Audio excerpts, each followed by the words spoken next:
welcome everyone. Thank you for coming. I expect a few more will join as we go, but we will not wait for them. Let's begin. So the goal of this talk is to give you some sort of like checklist framework when you approach a bulk of code, which is you possibly inherited it, you possibly been tasked to work with it, and maybe they even assume you know it, but you don't. We all been in this situation, like living in permanent state of confusion. What should I do with this code? And there are many ways to solve this, and there is no shame in not knowing. One can always learn and find out. So a word about me. My name is Dmytro Lytovchenko. I'm born in Ukraine, currently living in Sweden, employed at Erlang Solutions. Been coding forever. It's been like 30 years or something. Coding does not mean I've been paid in school, not professionally, but I've been sitting at computer screen since like 1994. I'm doing Beam and Erlang since 2009 or 2010, somewhere in that range, when I finished doing the games and I switched to more like to backend coding. And then I already had some backend experience. So then I started working with Erlang. And I have a few toy projects. If you visit my GitHub, you will find a couple of projects. There is like experimental Beam VM implementation. It's incomplete, but it's playable. And it teaches you something. I also made the Beam Wisdom's website. If you are doing anything deeper than just Erlang on lower level, it will tell you like data structures, it will explain you some concepts. Many people consider it useful. And I'm a cat person. Now the problem, what legacy is, there are many definitions. One of them, I think that like first that I should mention is that there's the code that nobody feels responsible for. And the definition is coined by Matthias Novak, who wrote the advanced web application architecture book. I never read that book. I don't do advanced web applications. That's PHP book. But the term is really spot on, and I picked it up, and I like it. So imagine you join a team, or you are employed, and you are given a system, something, like this is your code now, and you have some familiar symptoms. The system is not reliable, it's maybe crashing, producing errors, it's slow, it needs new features, it costs too much to operate, like running too many servers or consuming too many engineer hours, and then changing it, like nobody dares to come and change it because it's too brittle, it's not covered with tests and so on. So clearly, there was a long line of idiots before you who made this happen, and you are much better. Of course you can do it. So it's all their fault, it's not yours. Now you have to fix this. So that's the familiar situation, and all of us have it. You can even see it in existing code, which can be considered well-maintained and running. There are still some dark corners where the spiders have their webs, and nobody is looking. And then legacy is everywhere. That's what I just started telling. So most of the time, the code that you are reading in your project, most of it is old. Even if it's been created several weeks ago, it could already be old because you don't remember, or the person is gone, or there could be many reasons. We will go over them soon. And most of the production code is legacy because it's written. It's prepared for long life, I guess, on shelf. And then it's deployed, and you never touch it again until the need comes. And the need can come like years later. And then you see like code changed in 2010, and the person is gone a long time ago, and nobody knows what it's doing. That's your legacy. So while it may seem daunting to work with, there are many reasons why teams are motivated to fix this. So it can be as well tempting to switch to more modern Erlang version or Beam version, or developers could be tempted to like fix some known bugs by upgrading dependencies and so on. So there could be reasons, many good reasons to start again touching that code and changing it. But as well, be careful. If the code been on the shelf for so long, it might go on the shelf again. So don't use experimental things. Don't update to latest. Be careful. Update to proven.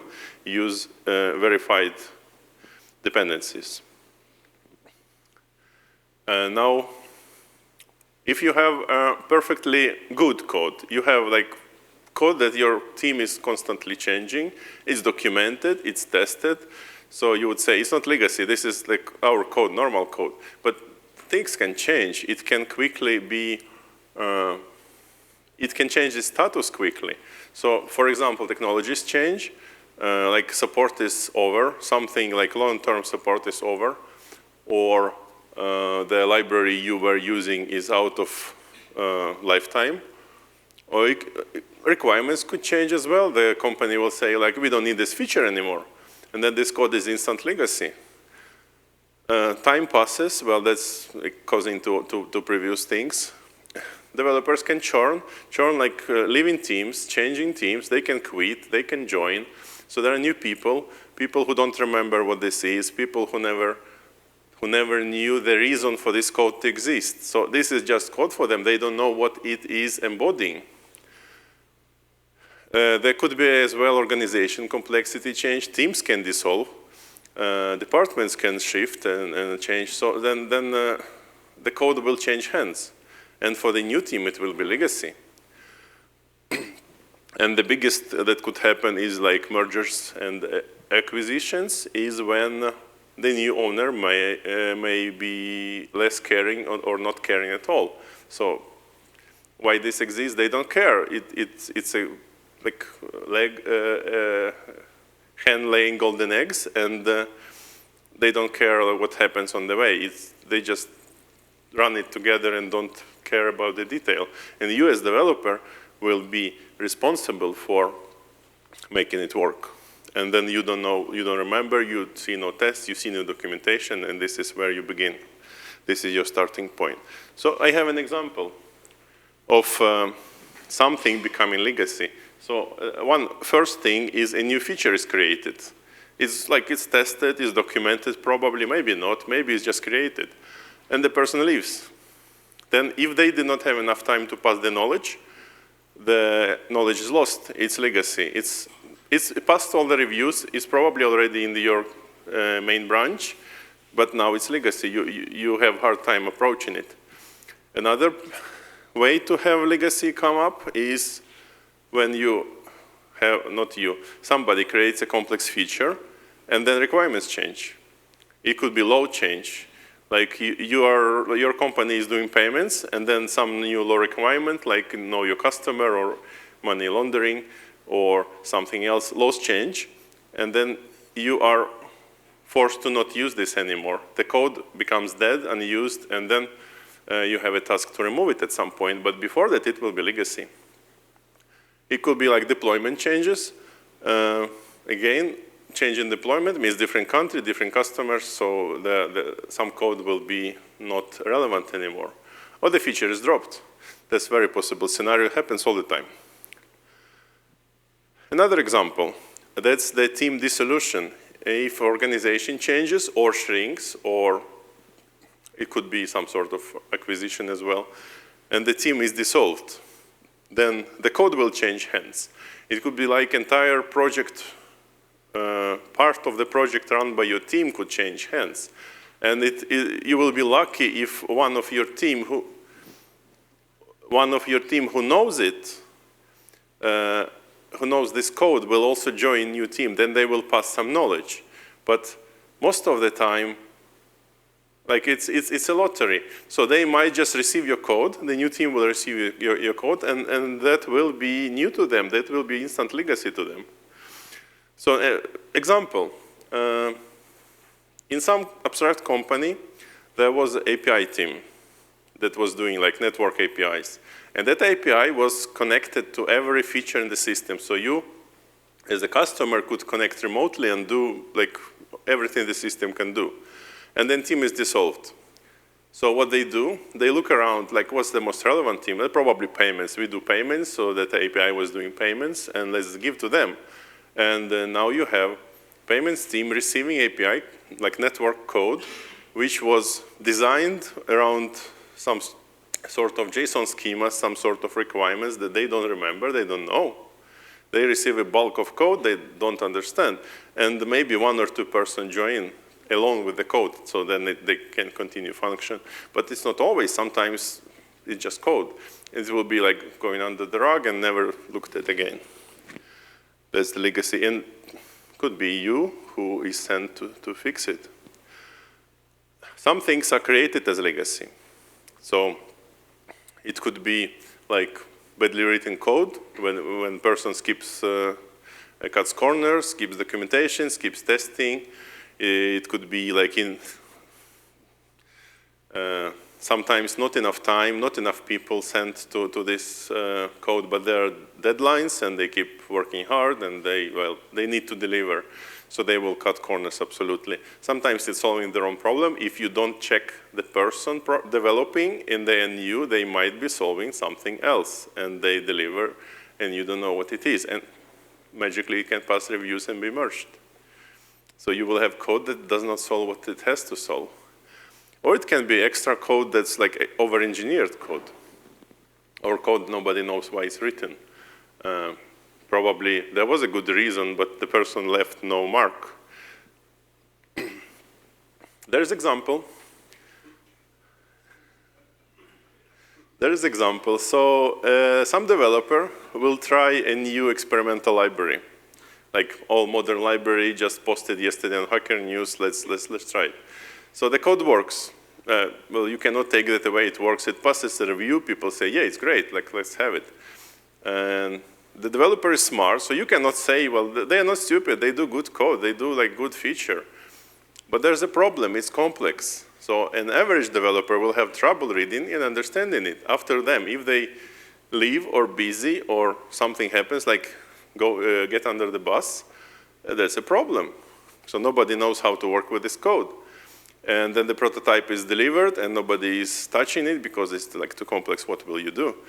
So that's the general example. Example would be implementing something that is foreign to the language, like object-oriented programming in Erlang.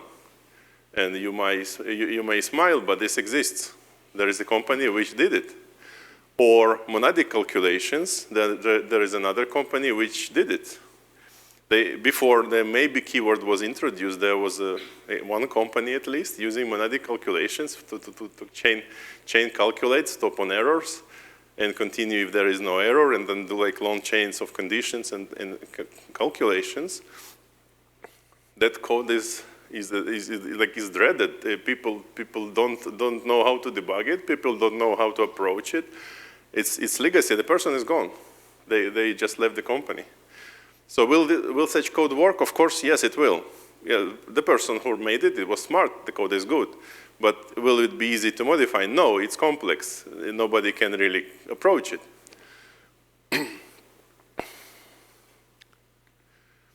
So why legacy is hard to understand? That's what I just said. The size and complexity. You as average human, you probably have so much focus in your so much energy to keep so much focus over the day, and then it's lost. So if you did not finish like comprehending it in a day, you forget quite a lot till next day, and then you need to start over and continue figuring it out. So the complex bits take a lot of time to figure out. And then code always grows. There is very rare situation with code, when code shrinks. People love when code shrinks. Because like those red commits in GitHub, people post screenshots on Twitter like they are trophies, like remove 20,000 lines. Wow, that's rare. So there is a blog post from 2021 on Uber website, how they have code constantly growing. They are fighting constantly growing code. And it's growing so big that it stops fitting into Apple App Store limits. Like 300 megabytes was the limit. And their apps like 2 to 30 megabytes and to something. 200. They are close approaching every Every moment of their existence, they approach the upsize limit. This is not shrinking. Another thing is unclear data flows. That you will need to figure out as you go. Unclear intent, that's the most important, why it exists, who was making it, what it was solving, what business problem it was solving. And missing documentation, sometimes it's not missing, sometimes it's been created 15 years ago and never updated. So nobody is reading because it's like it's too big and too old. There are some ways. We will go in detail in a minute. So you should be taking ownership, that basically taking responsibility. Like this is my code now, and I need to do a few steps to claim it and to be comfortable working with this. So you do it through refactoring, basically get your hands dirty, like car engine, open it, get your hands in oil, motor oil, open it, look inside, see what's broken, and as opposed to car, the code you can just reset and try again. So you don't need to commit your experiments. And then you can own it through testing and documenting. Sometimes you don't have any tests, but you have an old system which is running. So you can take its behavior as the primary correct behavior, and then experiment trying to compare. There will be a slide on this. And last resort is rewriting. We all try to avoid rewriting because it's the most dangerous and least successful way to change. But we can do it like bit by bit, function by function sometime. Or removing. If you can remove and code is obsolete, then removing is probably the best way to do it. And don't take new experimental things. Prefer the proven. Now, let's look at some places to begin. How do you approach? That's your situation. The guy who wrote this code is gone, and now here you are. So start figuring out, get the documentation. If it exists, get the background info. You might need to go speak to people. This is a problem maybe to introvert people, but you can get away with sending mail. Often this is enough. But it's good like to go around your floor if you're in the office or make some remote meetings with the relevant people. Maybe they're still in the company. Figure out why this exists, why it was created, and so on. Original developers, who you can speak to, the designers possibly, like seniors, architects probably are around. Look at dependencies. Look at the versions it uses of everything. Look at the code base. Review does not mean reviewing the code, but it's like reviewing in general what APIs it uses, what dependencies, what programming technologies, languages, and so on. Test and coverage. Try run the tests. If they exist, see if they pass. See if they are any good. Building and deployment, try run it. If you have a piece of unknown code, try run it, see how it works. Maybe even if it has user interface, go into user interface, try feel it, how it looks, how it works. Stakeholders and requirements, that's basically who you report to or who is the code delivered to. It could be your company, it could be a customer, and the customer may have some opinions what it should be. Of course, you should not be asking the customer, but you can find some traces. And then team knowledge, how much knowledge you still have in your team remaining, can you like question them and so on. Plan refactoring, so make tickets in the future, don't put it on yourself. Make some tickets, say this is an epic, like this will be solved over the coming months. This will be step 1, step 2, step 3, usually they are easily approved because you already split it in smaller steps. So figure the histories, be socially active. If you don't want to speak face-to-face, send a mail, build, test, run, make notes. But when you're making notes, don't just write down some text, but use entire space of your page. Use colors, use shapes, use images, use, probably you should not be using smell or taste, but at least what you have in your, on your screen, like try use, like make it explode with color and meaning in your eyes. It might be good enough that you committed to the documentation, and at the very least it will help you. And try scratch refactoring. We will look at scratch refactoring in a moment. That's the best thing to do when you need to learn. There are some open source tools for this. I'm using YEd, that is a GraphML editor. You just keep adding nodes into a tree. You can connect edges. It will arrange for you. You can group them and so on. It's free. It works on every platform. And it outputs XML, so it's committable. It outputs images. As well, use mind the mapping applications. That's basically a tree, but graph does not have to be a tree. You can have links like left and right and circular and so on. Use freehand painting. That's basically paper. I got myself a pen tablet and I totally recommend it. iPad works as well, so make pictures. Make some lines, make some boxes. So, scratch refactor. Scratch refactor is breaking things and seeing where the smoke comes. So you need to feel what is connected to what. So go to find several main structures in your code that you're learning. Basically, they should be located in main module or in some header. Try change a field. Don't rename it. Don't use your editor rename feature. Change it manually so it's broken. It's like the name does not match the code anymore. And compile it. You will see many, many errors appearing. If you start visiting them, and if your editor is good enough to show you every error, jump to it visually, then you will visit every place it was used. It gives you an idea what is happening. You don't need to finish this. You visit around, see, reset. Try another one. Try change a type, run dialyzer, see, did the smoke come anywhere? I changed number to string. There is a smoke. Or I changed number to number bar undefined. Well, that's TypeScript reference or as well. So anything broke? No. Great. Or try narrow types, remove undefined from the type, and run dialyzer. Something broke. That's great. Nothing broke. Keep it narrow. Why it keeps switching? I'm not pressing any buttons. But yeah, that's crash refactoring. So you identify where you want to break it. Then you apply a small break and refactor, review errors, review the change, learn from it, document it, and discard it. You don't need to merge it. You can if it's good. If you have data for test, make a test.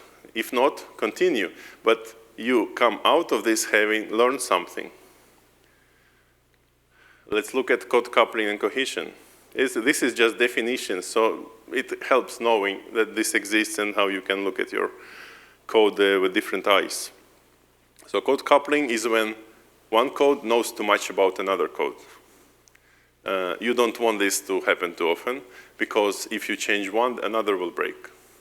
You want the APIs be concise, as small as possible, so then surface of contact will be small, and then things will break much less when you change one, another will not break. This makes refactoring harder, this makes reusing harder. But the reuse argument is weak because a lot of code is not reusable. Often it's easier to copy a bit of code than make a large abstraction around it. So be not afraid to copy a bit of code. Copy is not bad. You can identify code coupling. That's the referencing across the module boundary. Referencing internal functions that should be private. Using private structures, like importing them through funny ways, or being forced to move private structures into public headers, or exchanging, returning private data structure. They should be marked as opaque or something like that. You should give them opaque type that will not leak outside. Then people who use your code, other modules, other developers will not be tempted to look inside and touch your fields. And then you decouple it this way. And similar, implementing another data structure, like protocols in Elixir, it allows you to look inside. Sometimes it's good, sometimes not. I prefer keep things private. And you can break code coupling. So duplicate if necessary. That's what I've been saying a moment ago. Don't bother to squeeze every last bit of coupling because it's not going anywhere. It's not magically disappearing. It will be shifted. You will have it elsewhere. So if you make an adapter module to hide the coupling, that adapter module will be coupled to everything instead. So be careful. This thing, there is like the mass preservation law. It's not disappearing. It's just swishing around your code left and right. So best way to handle this is to, like, you can do message passing to hide it, or you can just make every data, every function private by default, and don't expose too much so that others don't have this temptation to look into every corner of your private code. So simple example, you have a structure with a field. The field is not usual. It has like name 3. So probably there's name 0, name 1, and name 2 somewhere. And some code refers to it directly. So if you use a rename feature in your language or in your editor, it will find it. But some locations could be using dynamic naming, like string name plus X. It could be similar when you name processes for supervision, like server 1, server 2, and so on. Or you could be naming handlers for network, giving them names to register. So you would be making them dynamically. And then this is not detectable by refactoring tools. This is something you will have to find visually. This is code coupling. So it knows too much about what it should be, and referring by field name exposes this name to outer code. Then there is opposite metric, which is called cohesion. This is how much do these pieces belong together. If you try to analyze it, you will see functions calling each other in a chain. Someone did a good job and broke task in a sequence of smaller functions. That's great. They belong together. They are cohesive, but they don't belong with anything else. So they can be freely moved out to a new module, and it will work. That's fine. Or you return a shared state, less like Gen server returning shared state from every function. They are glued together. They belong together. If you have low cohesion, that means you can make it smaller. You can break it and move outside, and nothing will break. So that's a great thing to look at visually. There probably are tools that show you, like, this is a number. Now data. Knowing your data is great advice on all levels, from highest abstraction black box level down to every single field and each individual function. So you come to a black box. That's your new legacy you need to figure out. Know your data. Something comes in. It's not just hitting the air. It's processing something. So something comes in. Look what comes in. What data formats are used? Maybe XML comes in. Maybe JSON comes in. Maybe binary. We don't know. Maybe something comes from the queue. What schemas it used for everything? Look at them. Find the files. Find the formats. Maybe make some notes where you found them. Inputs, what comes in, what comes out. So now it's still a black box, but you know what is on the outside. So now you can try connect lines together. Speak to people.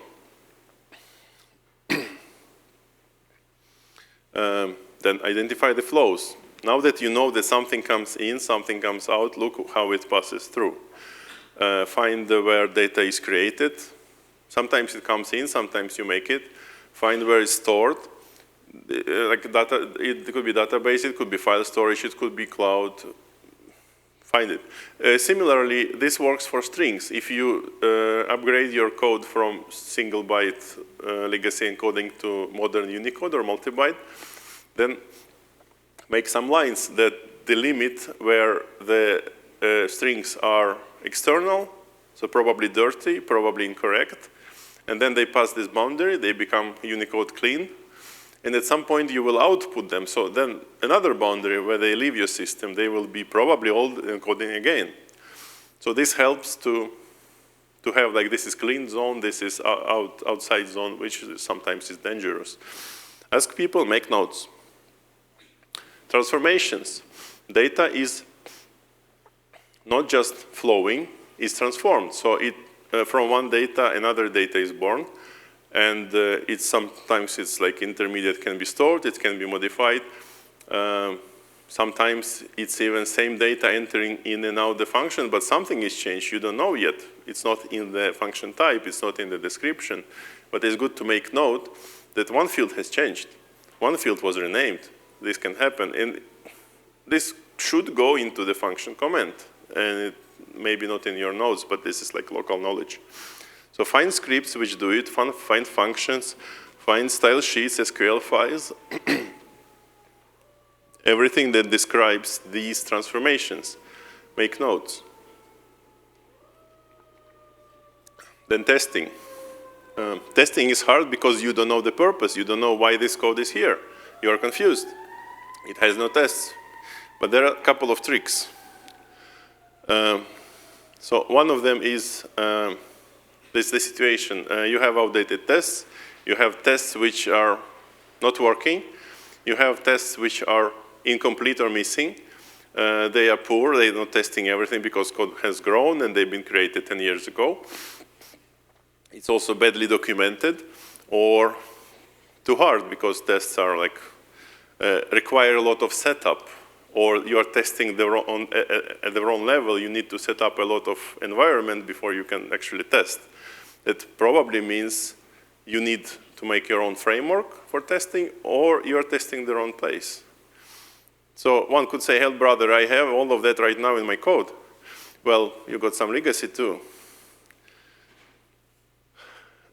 One trick is replay testing. So you have an old system, you assume it is correct. Well, you have no better. You have no better, it's correct. So we want to replace it with something that is at least not worse. So you record the inputs and record the outputs. You can do it in parallel with the old system running. You just fork the inputs and save the outputs and compare. So these can become like complex black box test, which you replay every time you run your test. You like record like 1 hour of inputs and outputs and compare. This will give you idea that new system is at least not worse. So try and minimize the requirements. That's the hard part, is to reset the test system to initial state. And people solve it differently. Sometimes you just like, if people use Amnesia, they reset directories to empty. Or you could try some sort of maybe Dockerized environment where you could just reset the layer and have fresh again. Because that's crucial, the time between tests to reset to the original state. This is where you would want it. You reset, replay, compare. Maybe you have another recording, replay it as well, compare. You get a lot of tests for free this way. There is regression testing, which is much like the previous one. It's also known as approval test, characterization test, golden master, snapshot test, or lock-in test. But just instead of testing a stream, you test known inputs and known outputs, and you record the expected output in the source management system. You commit your good results to Git, and then you diff, and if diff differs, then you have a failing test. So essence of this, as a previous test,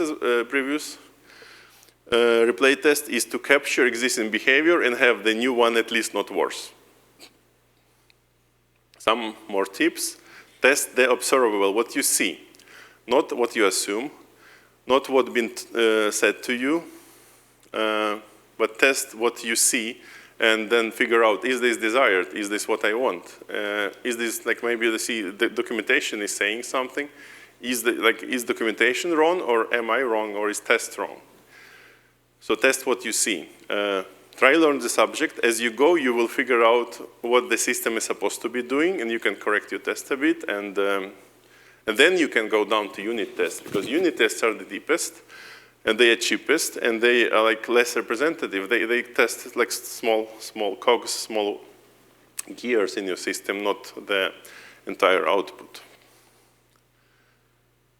There are some more tools. They come almost for free. Type checkers don't come for free, but they can be gradually applied. You pin your expectations to types and parameters. Static checkers and linters, they raise your bottom quality bar to some higher level, almost for free. Style checkers and auto-format, they remove a lot of irritation from working with different codes. Sometimes it's tabs, sometimes it's 2 spaces, sometimes it's 8 spaces. People start holy wars and flaming in chat. I want it this way, I want it that way. No, you use auto-format, let it do the thing, and never discuss this again. And the property-based test engines is just when you figure out a test, with property-based test engine, you can create thousands of similar tests, giving it random inputs. That comes at very low cost. You just need to understand what they do. This is not the talk about property-based tests. And we have a few more slides and we are over. So should be just in time. Transforming. You do exploratory refactoring. That's the find out guy. So you manually format some modules just to explore visually. You will see like this function is here, this function is here, it does something, like this line is too long, so probably there was some complexity. So just visit it. You don't need to read, you don't need to understand, just touch it, get your hands dirty. Run static analysis. Again, it's free, you just install a tool and run it. Split some code, that's already not free, but it may be good enough that you want to commit it. Try change some type. My story was when I played with a C project which was migrating to C++, they used pointer and size everywhere in parameters. And I hated it so much. I started playing with this and made it into a single parameter which carries pointer and size. Basically, that's a slice. And I had to visit like hundreds of locations. I've seen like this flows here, this flows there, this module receives, this module returns. This helps you learn. You don't need to commit it because most of the time it will be dirty, but you learn. You come out having learned something. And modernize the code, that's a risky one. You try update one dependency, see if it works. Maybe you did not need to do any changes. Maybe you need it. Drop it if it's bad. Extra refactorings, you can rewrite. Good luck doing that if you don't want to rewrite. You can move code around. That should follow the principle of finding something in your house. You lost something in your house, and then you found it. Move it to where the first you expected it to be. That's like, you found a function, it does not belong here, it should be in utilities, or it should be in database, it should be in file management, it should be in setup. Move it there. Next time you will find it there, and it's good. Rename things. Again, if it's confusing, give it a good proper name. Because you now own it, nobody can stop you. Swap in, that's already, you can gradually start replacing. Drop in compatible function, drop in compatible line of code or utility or something. You can wrap code. Sometimes you have like 18 parameter function, but you see that only 3 parameters change. Then you can shrink it. You can make a 3 parameter function. Another I mentioned before, you can format type spec lint, very little cost, and very high satisfaction, a feeling of you done something that made the code better for you. There is a scale of refactorings. It can be everything, subsystem, feature, across modules, a module, feature inside one module, function. So like different size. Choose small and see if you can go bigger. You don't need to go bigger every time because it increases complexity and lowers your chance of success. But you can start small. And this is example. This was a real project I participated in. So there was a customer with a product, a very large Erlang application, and they had SSH entrance for users and for robots. And you could access everything. There was a very smart, nice command line inside it. And they were using very old SSH, like OTP R10, not OTP, it was Erlang R10 from 2006. It was not having any OTP trees. It was spawning, monitoring, linking manually. All protocols were loops, receive loops. It was that bad. And they wanted to upgrade to at least like semi-modern. So what we did, I started first without knowing how big it is. Well, probably silly. But I took the new SSH, copied inside. Now we have 2, they're conflicting. I started renaming every module, renaming every reference till it works. And it worked. Now I have two SSHs, old in the library directory and new in the same library directory. But now everything is unlinked. I renamed and started using new. It works. And we agreed that I can deliver partial. And we did. So then I continued working, cleaned up, removed the old code, delivered again several times. And after 2 years, the old SSH was gone. And the new was running. So it was too large, but we did it in steps. So can you? And I guess that was it, end of the line. Thanks for hearing me out. And like, subscribe, and hit the bell button. And stay in touch.